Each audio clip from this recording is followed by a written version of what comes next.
400 ans, un jour, Dieu a marché au milieu d'eux. Selon l'Écriture, il devait être fait chair et habiter parmi les hommes. 400 ans plus tard, il n'y avait pas un prophète en Israël. Mais Dieu est venu en chair, comme 1 Timothée 3,16 dit. Il a marché dans les rues de Galilée. Il a dit, c'est moi, le fils de l'homme, le Messie. Ils ont dit, Wana blasphème. Toi, tu n'es pas le Messie. Prenons l'évangile de Jean, chapitre 4. Écoutez, il dit à la femme au puits, je le suis moi qui te parle. Jean 4. Écoutez ce qu'il dit. 9. La femme samaritaine lui dit, comment toi qui es juif, j'ai même ma lunette, hein? Il faut me rappeler. là, je lis rapide. Ok. La femme samaritaine lui dit, comment juif me demandes-tu à boire? À moi qui suis une femme samaritaine. Les juifs en effet ont une relation avec les samaritains. Jésus lui répondit, si tu connaissais les dons de Dieu et qui est celui qui te dit, donne-moi, tu l'aurais toi-même demandé à boire et il t'aura donné de l'eau vive. Seigneur, tu n'as rien pour puiser et le puits est profond. D'où auras-tu donc cette eau? Es-tu plus grand que notre père Jacob qui nous a donné ce puits et qui en a bu lui-même ainsi que ses fils et ses troupeaux? Jésus lui répondit, quiconque boit de cette eau aura encore soif. Mais celui qui boira de l'eau que je lui donnerai n'aura jamais soif. Et l'eau que je lui donnerai deviendra à lui une source d'eau qui jaillira jusqu'à dans la vie éternelle. La femme lui dit, Seigneur, donne soif. Jésus lui dit maintenant que va prendre ton mari. Il dit que non, je n'ai pas de mari. Alors, la discussion s'est coulée. Maintenant, ils arrivent jusqu'au niveau des Messies. La femme, 25, la femme lui dit, je sais que le Messie doit venir. C'est lui qu'on appelle Christ. Quand il sera venu, il nous annoncera toutes choses. Jésus lui dit, je ne suis moi qui te parle. C'est que Jésus là a marché en Galilée pour dire aux gens que je suis le Messie que les prophètes ont parlé. Et ils ont dit, toi on ne te croit pas. Je le suis, toi on ne te croit pas. Son nom, conseiller, prince de la paix, Dieu puissant, Père éternel. Ça c'est Esaïe qui avait prononcé cela. Il était plus grand que le prophète. C'est lui qui a envoyé le prophète, c'est lui. Il était au milieu d'eux. Ils ont fondé un camp. Ils sont allés à gauche. Jésus est resté à droite. Maintenant, ils ont établi ce qu'on appelle frontière entre eux et Dieu et Jésus. Maintenant, Jésus était dans l'autre camp et était dans un autre camp. Il a refusé en tant que prophète pour qu'il ne puisse pas régner sur eux. Dieu a dit que ce n'est pas toi, Samuel, qu'on rejette. On me rejette, moi, Dieu, pour que je ne règne pas sur ces peuples. Maintenant, ils ont établi les frontières. William Branham dit, il ne voulait voir aucun rapport avec un personnage comme Jésus, comme celui-là. Pour qu'ils se disent que non, c'est lui qui boira mon sang. Ah, toi est-ce qu'on peut boire le sang d'un homme? Alors, il ne voulait pas avoir aucun rapport avec un personnage comme celui-là. Mais quelqu'un savait qui il était. Les Juifs, même s'ils niaient Jésus dans la bouche, dans leur cœur, ils savaient que cet homme, non, on n'a jamais vu un homme qui parle comme ça. Les pharisiens ont envoyé les gens auprès de Jésus pour aller arrêter. Ils se sont mis là-bas. Jésus a fait une prédication. Les gens là sont restés calmes. Ils ont dit, jamais l'homme n'a jamais parlé comme cet homme. C'est que dans leur cœur, ils savaient que cet homme, il est un véritable prophète de Dieu. Mais il niait dans la bouche. Leur cœur croyait qu'il il était un fils de Dieu. Exemple, Nicodème l'a déclaré ouvertement. Rabbi, nous les pharisiens, nous savons que tu es un docteur venu de Dieu, car personne ne peut faire les choses que tu fais si Dieu n'est avec lui. Nicodème, les pharisiens ont reconnu que si Dieu n'est pas avec cet homme, jamais les miracles qui se font, personne ne peut se faire, ne peut les faire. Pourquoi ne les confessait-il pas? C'est parce que leur cas avait établi sa frontière. Les gens établissent une frontière contre. Vous êtes un enfant, vous vous dites un chrétien, mais vous avez des frontières avec les autres personnes. Vous établissez un camp et vous mettez des frontières. Vous dites, moi, je ne peux pas parler avec telle personne. Pourquoi? Entre vous, des gens qui ne se parlent pas, il y a seulement un qui est vrai, il y a un qui est faux. Jamais les deux personnes qui ne se parlent pas, les deux ne peuvent pas être vrais ou bien les deux ne peuvent pas être faux. Non, il y a seulement un qui est faux et l'autre qui est vrai. C'est pourquoi il y a des camps. Si vous êtes tous faux, vous serez dans un même camp. Si vous êtes tous vrais, vous serez dans un même camp. Mais c'est les frontières. C'est qui lui fermait l'accès au camp. Et quand vous établissez les frontières, ça vous bloque de Dieu. Il y a la chose qui bloque beaucoup de gens, c'est quand ils s'établissent des frontières avec les autres personnes.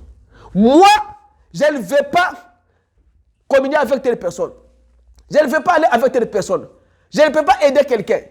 J'ai aidé beaucoup de gens, ils m'ont déçu. Je ne peux pas faire ça. Ce sont des frontières que vous mettez dans votre vie. Quand vous mettez des barrières et des frontières, ça s'accumule, ça s'accumule. Un jour, ça va te couvrir et toi-même. Ce qui empêchait quiconque de sortir pour aller vers lui, ils avaient leur propre camp. Ils étaient venus de lui quand la porte était fermée, mais il a vu que c'était possible pour lui de les rencontrer quand même. Mais pour rencontrer Dieu, vous devez le rencontrer que dans le sang du Seigneur Jésus-Christ. On ne rencontre pas Dieu dans les papiers. On ne rencontre pas Dieu dans les mathématiques. On rencontre Dieu que dans le sang du Seigneur Jésus-Christ. C'est le sang qui fait tomber nos barrières aujourd'hui. Quand le sang de Jésus est là, les barrières dénominationnelles, les barrières de mal, les barrières de toutes ces choses-là tomberont toujours. Le sang de Jésus, c'est la seule chose qui fait tomber les barrières dans la vie des chrétiens. S'il n'y a pas le sang, c'est que les barrières existeront toujours. Parce que l'homme doit naître de nouveau. L'homme doit avoir le baptême. Quand vous venez à l'église et vous n'avez été jamais baptisé, cherchez à être baptisé au nom du Seigneur Jésus-Christ. Les barrières vont tomber. Vous verrez que votre marche commencera à aller une bonne marche. Vous verrez que le Seigneur vous donnera l'esprit. Vous venez à l'église comme ça, vous sentez que vous avez l'onction. Mais si vous n'avez pas encore été plongé dans le sang du Seigneur Jésus-Christ, les barrières existent toujours. Les choses qui vous disent que non, même si tu pars à l'église, un jour je quitterai l'église, je ferai ma vie. C'est bien. Ce sont des barrières parce que vous n'avez pas été plongé dans le sang du Seigneur Jésus-Christ. Il faut être plongé dans ce sang-là. Il dit, pour eux dans leur camp, je regarde ici, pour eux dans leur camp, il était un fanatique, un de leur tradition, un trouble fait dans leur église, un diseur de bonnes aventures, un spirit, ce qu'on appelle Belzéboul. Pour eux, Jésus était un Belzéboul. Mais Jésus n'était pas un Belzéboul. Jésus était un véritable prophète. Jésus était un vrai. C'est que le véritable, c'est lui qui a envoyé Moïse, c'est lui qui a envoyé Josué, c'est lui qui a envoyé Abraham, c'était lui. En effet, nous avons une tradition et nous avons une dénomination. Nous n'arrivons même pas à nous entendre entre nous. Pourquoi vous ne vous entendez pas? Et vous êtes dans un même pays, vous êtes dans une même église, vous ne vous parlez pas. Vous établissez des frontières entre vous. Un chrétien ne peut pas établir des frontières avec ses frères. Un chrétien doit établir une relation d'amour avec les frères, avec les sœurs. Vous établissez une relation de bonne humeur. Vous êtes un homme qu'on apprécie partout. Que vous ayez un bon témoignage, parce que votre témoignage témoignerait de votre vie. Si vous avez un faux témoignage, ça témoigne le mauvais côté de votre vie. Si vous avez un bon témoignage, ça montrerait le bon côté de votre vie. Le mauvais, c'est le mauvais côté de votre vie. Et je crois que s'il venait au milieu de nous aujourd'hui, il serait la même chose pour nous. Il sera toujours le Jésus qu'on a rejeté depuis longtemps. Il n'y a aucun lieu où les hommes arrivent à s'entendre. C'est sous le sang versé. Vous n'allez pas vous entendre sous une tente ou bien dans un bureau. Oh, nous allons nous entendre. Si vous vous entendez dans un bureau, un jour vous allez encore vous séparer. Mais si vous vous entendez sous le sang versé à la croix, cette relation existera toujours jusqu'à la venue du Seigneur. Un homme qui est baptisé du Saint-Esprit n'haïra jamais l'autre qui est baptisé du Saint-Esprit. Il haïra le mal, mais il n'haïra pas le bien. Si vous n'avez pas le Saint-Esprit, c'est pourquoi vous haïssez les bonnes choses que les gens vous disent. On vous dit de bonnes choses pour l'avancement spirituel de votre vie et vous haïssez la personne qui vous dit cela. Jésus a été expulsé du camp. Il les a réprimandés et ils l'ont expulsé de leur camp. Jésus a souffert hors du camp et ils l'ont expulsé du camp. À l'extérieur, bien au-delà des limites de leur camp. Ils ont dit, nous ne t'aimons pas. Nous ne voulons pas de toi. Toi, tu dois quitter notre camp. Allez faire ton camp là-bas avec tes disciples. Mais nous ne voulons pas de ça. Expulsé du camp. Là où on brûlait les sacrifices, c'était l'endroit tout indiqué pour lui, il était le sacrifice. Maintenant, savez-vous que chacun de vous devait sacrifier. Vous devez vous sacrifier. Vous devez être le sacrifice de Dieu. Sacrifier les choses du monde. Sacrifier vos propres plaisirs de ce monde. Sacrifier les choses du monde. Savez-vous pour quelle raison les gens ne veulent pas le faire? Vous savez pourquoi les gens ne veulent pas sacrifier les choses du monde? Votre mauvais comportement là, vous savez pourquoi vous ne voulez pas sacrifier ça? Je vais vous dire ça aujourd'hui. Vous savez pourquoi les gens qui parlent trop, la Bible dit que la bouche qui parle trop, beaucoup ne manque pas de péché. Réveillez-vous. La bouche qui parle beaucoup ne manque pas le péché. Vous savez pourquoi les gens ne veulent pas sacrifier les plaisirs du monde?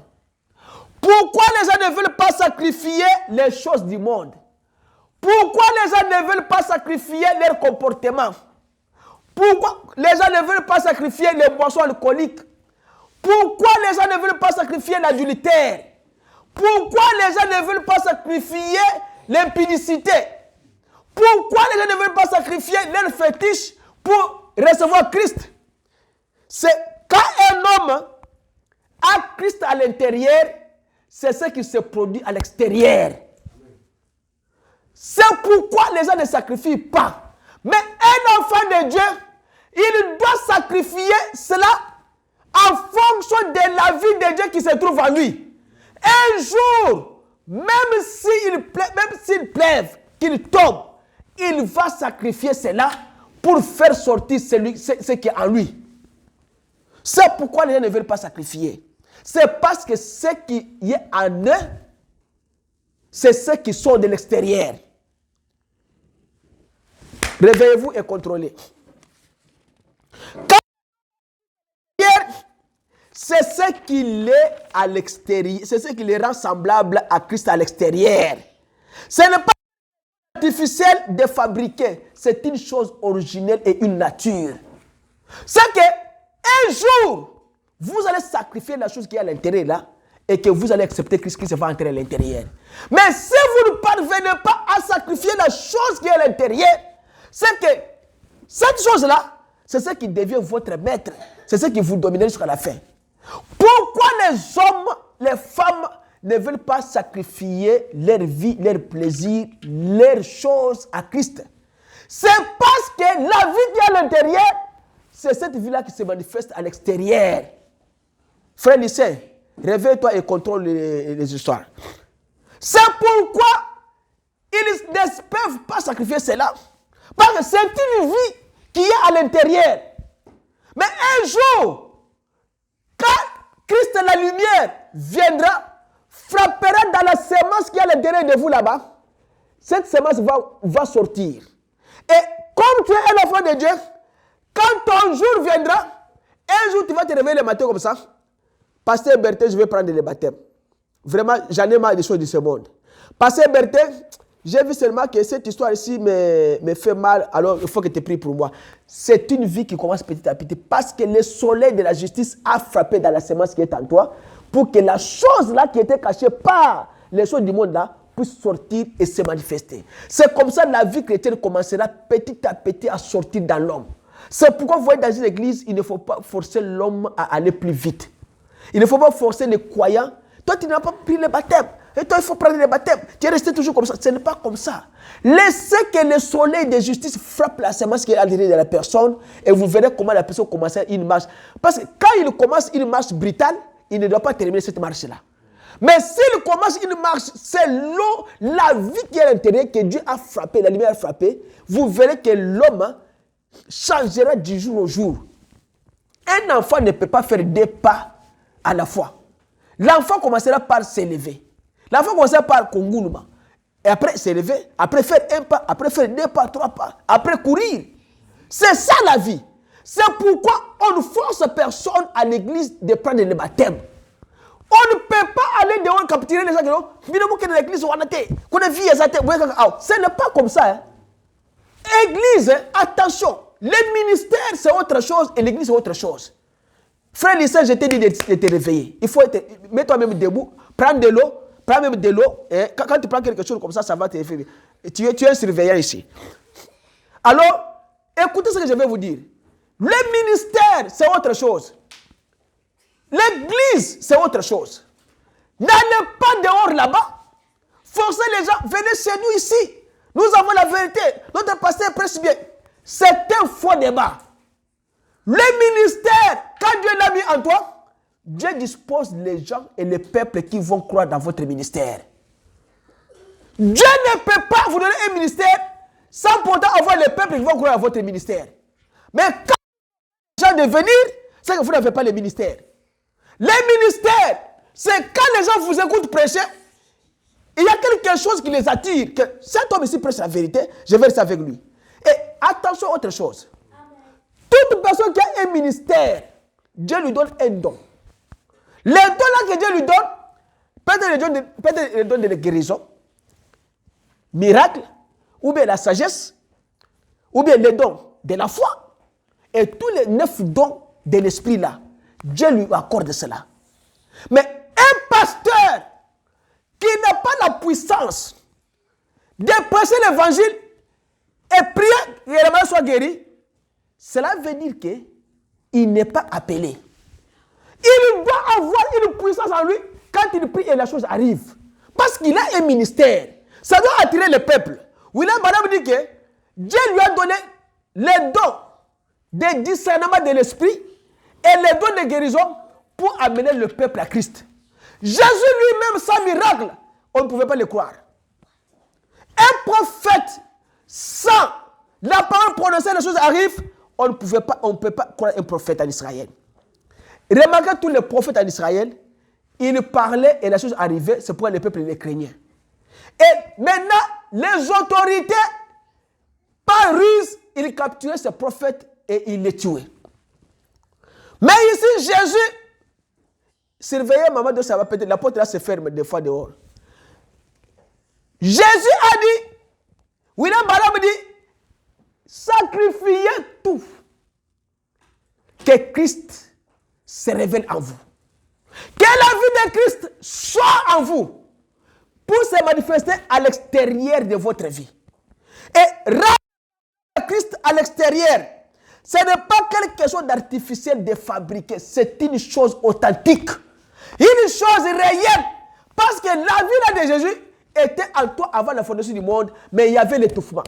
Il y avait les choses qui étouffaient cette vie-là. Mais maintenant, le soleil de la justice a frappé la vie. Maintenant, la vie va sortir. Et nous voyons à ce moment-là, quand il revient, comment est-ce que le traiter? Exactement comme au commencement, il en a toujours été ainsi. Et Jésus a été rejeté comme David a été rejeté. Comme le message de Noé a été rejeté. Jésus a été rejeté au prorata de Barabbas. Là où nous avons lu dans Matthieu 27, 15 à 21, que feriez-vous avec ce Jésus que vous appelez Christ dans votre camp? Aujourd'hui, lorsqu'il est prophétisé que Christ doit venir dans les camps, savez-vous ce qui s'est passé? Ils arriveront exactement ce qui est arrivé à l'époque. Il faut que ça soit accomplir ce que la parole ici promet qu'il ferait. Maintenant, souvenez-vous, Christ était là dans l'âge de Noé. C'était Christ. Jésus-Christ, dans l'âge de Jérémie, il était Christ. Dans l'âge d'Abraham, il était Christ. Dans l'âge de Moïse, il était Christ. Jésus-Christ, il est le même hier, aujourd'hui et pour toujours. Et il est la parole de l'homme rejetée. Les gens ont déjà rejeté Jésus aujourd'hui. Ils ont la photo de Jésus dans leur maison. Oh, moi je suis chrétien. Mais dans leur comportement, ils ont déjà rejeté Jésus. Jésus n'est pas dans leur camp. Dans leur façon de vivre dans leur couple, ils ont déjà abandonné Jésus depuis longtemps, sans le savoir. Dans leur façon de faire les choses au travail, on te connaît comme maman parloteuse.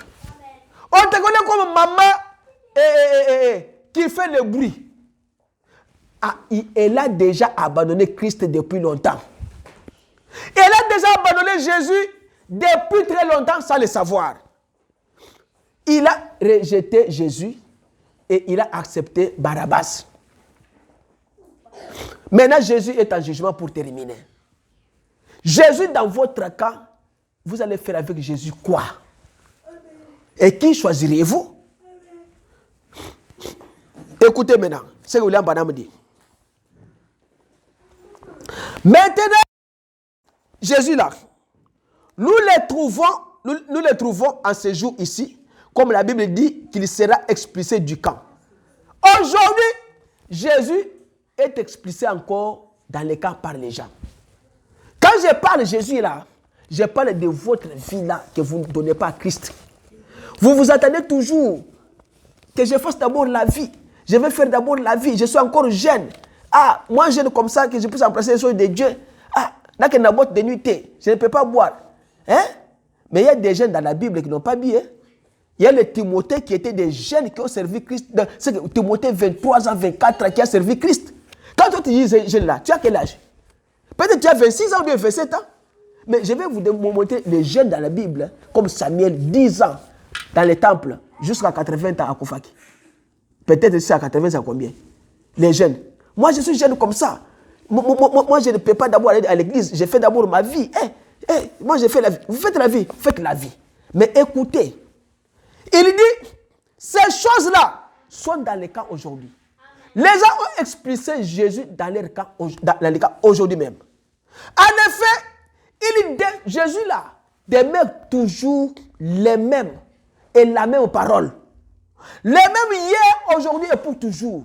Lui ne change pas, mais les hommes changent. Aujourd'hui, alors que la parole passe en jugement, qu'est-ce qui s'est passé? Jésus passe en jugement avec Barabbas. On vous dit maintenant, choisissez qui? Entre Jésus et Barabbas, qui vous allez choisir? Vous dites, j'ai choisi Jésus. Ok. Montre-nous Jésus dans votre vie. Montre-nous les œuvres de Jésus dans votre vie. Montre-nous les actes de Jésus dans votre vie. Et nous allons te croire. Les musulmans ont posé la question à un chrétien. Vous vous dites que vous avez Jésus et vous le croyez. Le chrétien dit oui, je le crois. Ok. Il a dit dans la Bible, les œuvres que j'ai faites, vous les ferez aussi. Voici la mort. Lui, il a ressuscité l'homme mort. Toi aussi, ressuscité l'homme mort. Vous avez compris ce que j'ai dit? Papa Richard, tu as compris ce que j'ai dit? Hein? J'ai dit quoi? Ok. Parce que vous dormiez. Un musulman a défié un chrétien. C'est parce que le chrétien avait déjà abandonné Christ. Il ne l'a pas mis dans son camp. Il l'a mis à l'extérieur de son camp. Le musulman lui a dit, vous les chrétiens là, vous dites que non, Jésus est votre prophète, vous le croyez. Il a dit, les œuvres que j'ai fait, vous les ferez aussi et des plus grands. Jésus a ressuscité les morts. Voici l'homme qui est mort ici, viens ressusciter. Si votre Jésus est avec toi. Et l'homme était KO. L'homme était KO. Et le frère est venu auprès de frère Branham. Il a dit, frère Branham, les musulmans m'ont défié, les mahométans m'ont défié. Pourquoi? Frère Branham a regardé, parce qu'il n'a pas le Saint-Esprit. S'il avait le Saint-Esprit, il allait prononcer la parole de la mort et il allait se réveiller. William Branham l'a pris. William Branham l'a imposé la main. Il a prié pour lui. Et William Branham dit, allez encore essayer avec lui, vous verrez ce que Dieu fera avec lui. L'homme qui a l'esprit du Seigneur, rien ne résistera devant lui.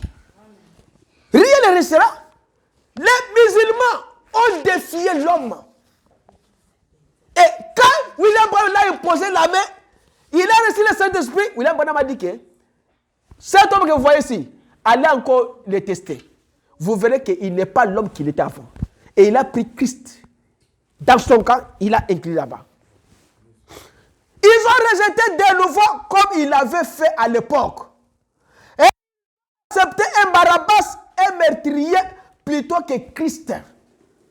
Comment vous pouvez accepter un meurtrier et vous osez la voix? Que son sang tombe sur nous et sur nos enfants. Et vous allez souffrir. Le sang humain.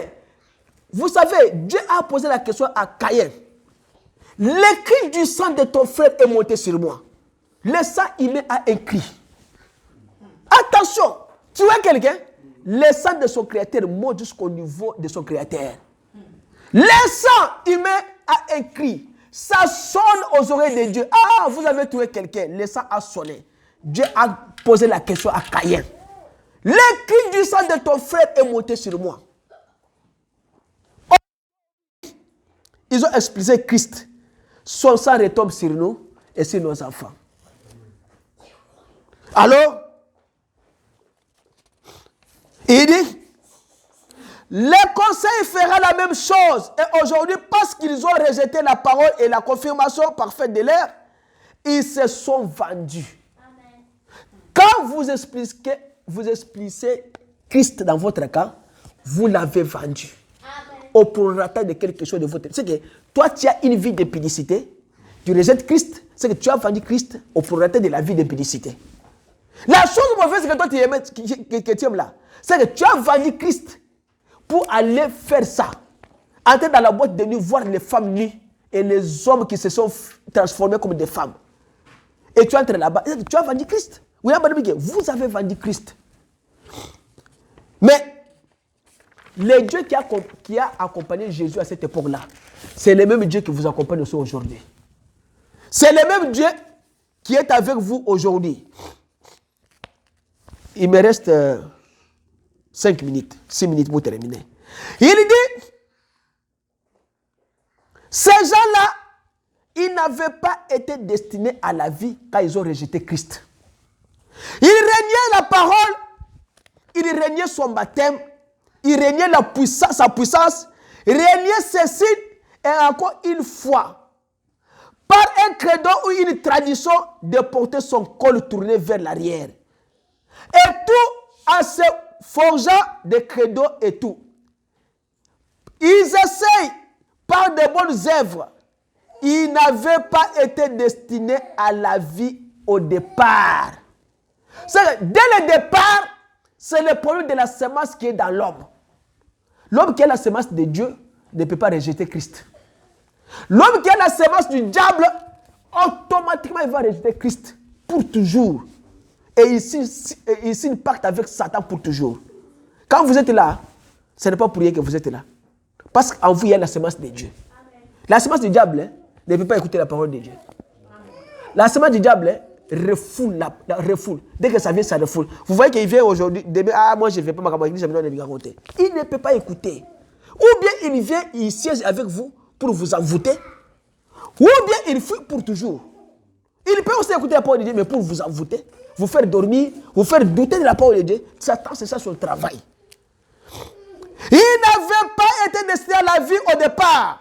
Il n'avait rien en eux pour croire. C'est que celui qui met Christ en dehors de son camp, ils n'ont pas en eux l'envie de croire Christ. Mais quand vous croyez Jésus, c'est parce qu'il est votre maître et vous êtes la semence d'Abraham. Comme la semence de Dieu est en vous, c'est pourquoi vous l'écoutez. Celui qui me connaît mon Père. Et comme le Père m'a envoyé, moi aussi, je vous envoie. Le Dieu qui a envoyé Jésus a accompagné Jésus. Il était en lui. Et le Jésus qui vous envoie vous accompagne. Et il est en vous. Vous voyez? Il est en vous. Celui qui croit en moi fera aussi les œuvres que j'ai fait. C'est ce que je viens de vous lire là. Celui qui croit en moi fera aussi les œuvres que j'ai fait. Voici la mort, ressuscité la mort. Comme vous croyez en Jésus, il a ressuscité les morts. Pas un seul. Hein. Il y en a beaucoup de morts que Jésus lui-même touchait le cercueil de quelqu'un comme ça et l'homme sort des cercueils. Là, vous le savez, c'est dans la Bible. Les œuvres que j'ai faites, vous les ferez aussi.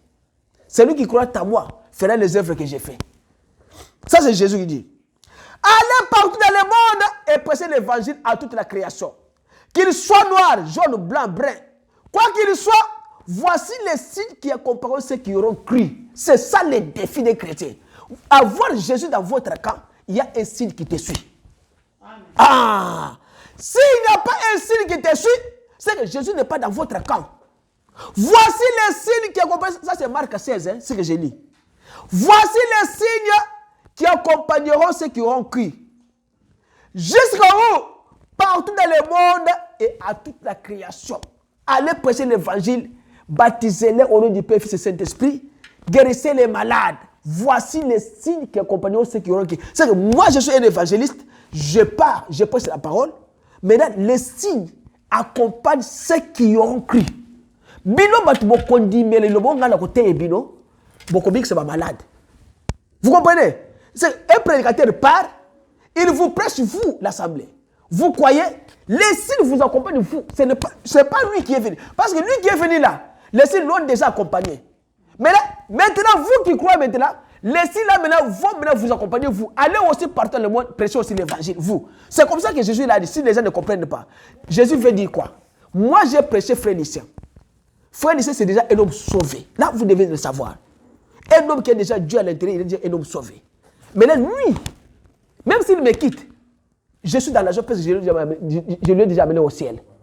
Lui, il doit aussi amener aussi quelqu'un à Christ. C'est comme ça que les apôtres faisaient. Les apôtres ne s'appropriaient pas des croyants déjà convertis. Non. Les apôtres s'appropriaient avec des ceux qui n'ont pas d'abord cru en Jésus.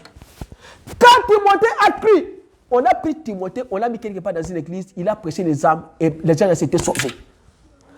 Moi, mon problème, hein, ce n'est pas avoir beaucoup de gens assis ici. Je veux que la personne ici que j'ai prêché ici, comme il a déjà Jésus à lui, que les signes l'accompagnent. Qu'il aille aussi prêcher sur quelqu'un quelque part, même s'il quitte l'église. Je suis dans la joie. Ce n'est pas l'église qui fait l'homme. Un pasteur qui cherche toujours des gens, venez. Vous n'avez pas le ministère. Il y a des païens ici que Dieu vous parle, va chez telle personne. Vous savez, il y a un homme dans la Bible, Corneille. Il priait à 12 heures. Dieu lui a parlé, va appeler Pierre. Il est logé au bord de la mer, chez un homme appelé tel, qu'il vienne qu'il vous parle. Et quand il a envoyé des gens, les gens ont appelé Pierre. Pierre est venu. Pierre a parlé. Le Saint-Esprit est descendu. Si les gens, les incroyants, et ils ont reçu le baptême du Saint-Esprit, Pierre les a laissés. Pierre n'a pas dit que non, comme c'est une grande église ici, alors je m'approprie avec ces gens ici. Ça, ce n'est pas le ministère. Le ministère, allez prêcher les incroyants et que les signes accompagnent ces incroyants-là. C'est ce que Jésus a dit ici. Voyez? Je suis dans la joie parce que j'ai déjà amené l'Israël au ciel. Que lui aussi part. Parce que moi, je sais qu'il est déjà sauvé. Même s'il me quitte, je suis dans la joie totalement. Je n'ai pas besoin que l'Israël, il peut m'aider. Mais si moi je vois que non, il a propulsé, il est allé de l'avant, il y a des signes qui l'accompagnent, il peut prier pour les malades, il peut faire ce que moi j'ai fait. C'est que je suis dans la joie que j'ai un fils qui doit aussi faire ce que moi j'ai fait. C'est comme ça que Jésus veut que nous puissions être. Jésus ne veut pas que nous puissions nous approprier des croyants, des bandits. 150 mois, ici aux États-Unis, j'ai une grande église. Mais je vais vous lire le dimanche prochain en terminant. William Branham dit que quand Satan descend dans une assemblée, il compte ces gens. 1, 2, 3, 4, 5, 6, 7, 9, 10, 1000, 1500. Ah, j'ai 1500. Quand Dieu descend dans une même assemblée, Dieu pèse les croyants. Une même assemblée. Dieu pèse. Est-ce que Lucien, tu as quel poids sur ma balance? Oh, 70, 70. Ah, ok. Il pèse. Richard, tu as combien? Eddie. Ah, toi, tu as combien? Naïdi. Ok. Il pèse l'autre 40. Tu n'es pas encore arrivé. Il pèse l'autre 10. Yoté. Il pèse l'autre 5. Yoté. Dieu pèse ses enfants. Satan compte ses croyants. Tu vois? Vous avez une église de 100 personnes. Mutozo na église na suki ya couleur oyo. Dans une église, les suki des jaunes. Et vous dites que vous avez une église, vous n'avez pas une église. Quand Dieu descend là-bas, Dieu va les peser, il ne pèse pas. On va continuer le dimanche prochain. C'est seulement le même sujet. Quand Dieu descend là-bas, Dieu pèse. Vous pesez combien dans la balance de Dieu? Combien vous pesez? Dites-nous quel est ton poids dans la balance de l'Éternel. Tu ne pèses pas. Quand un petit vent vient et te frappe, tu pleures. Pasteur, prie pour moi. Hein? Pasteur, prie pour moi. Mais la Bible dit que les signes accompagneront ceux qui ont crié. Mais où sont les signes? S'il n'y a pas un signe, c'est que tu n'as jamais été un chrétien. Et il faut que tu parviennes au moment où tu dois aussi prier et que les gens guérissent. Tu arrives aussi à un moment où tu dois prier et que les gens aussi reculent. Les démons reculent. Mais il n'y a pas de signe. Les mêmes sujets, on va continuer le dimanche prochain parce que je n'ai pas encore fini. Je suis au niveau maintenant central. C'est que, tel que vous êtes, sachez quel est votre poids dans la balance de l'Éternel. Vous pesez quel poids? Vous avez pris Jésus, vous l'avez mis sur la balance. Vous voyez que Jésus pèse par rapport à Barabbas. Mais vous avez choisi seulement Barabbas qui ne pèse pas. Dans votre vie, vous avez choisi Barabbas. Vous avez pris Jésus. Vous avez mis sur la balance. Jésus a pesé 100. Barabbas a pesé 0. Qui choisissez-vous? Barabbas. Ok. Mais où se trouve la tombe de Barabbas aujourd'hui? C'est lui que vous avez choisi comme votre maître. Et vous avez pris tout le poids du sang de Dieu. Que ce poids de ce sang-là retombe sur nous et sur nos enfants. Quelle malédiction! Comment est-ce que vous pouvez sacrifier votre vie pour les choses du monde et au lieu de sacrifier les choses du monde pour la vie éternelle? Sacrifier le plaisir, sacrifier la vie, sacrifier tout et prends Jésus.